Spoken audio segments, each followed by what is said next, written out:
ఒకరోజు ఒక మనిషి తన చివరి శ్వాస తీసుకున్నాడు. అందరూ అతని చుట్టూ చేరి ఏడుస్తున్నారు. కానీ అతనికి ఒక ఆశ్చర్యం ఎదురైంది.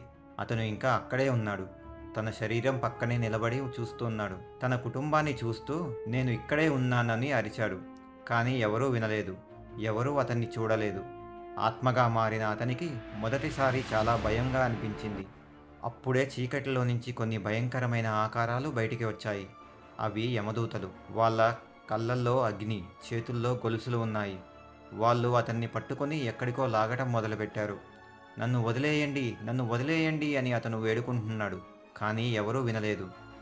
అలా ఆత్మకి యమలోకం వైపు భయంకరమైన ప్రయాణం మొదలైంది. ఈ ప్రయాణం 13 రోజుల పాటు సాగుతుంది. ఈ సమయంలో ఇంట్లో చేసే ప్రతి క్రియ ఆ ఆత్మకి చాలా ముఖ్యమట.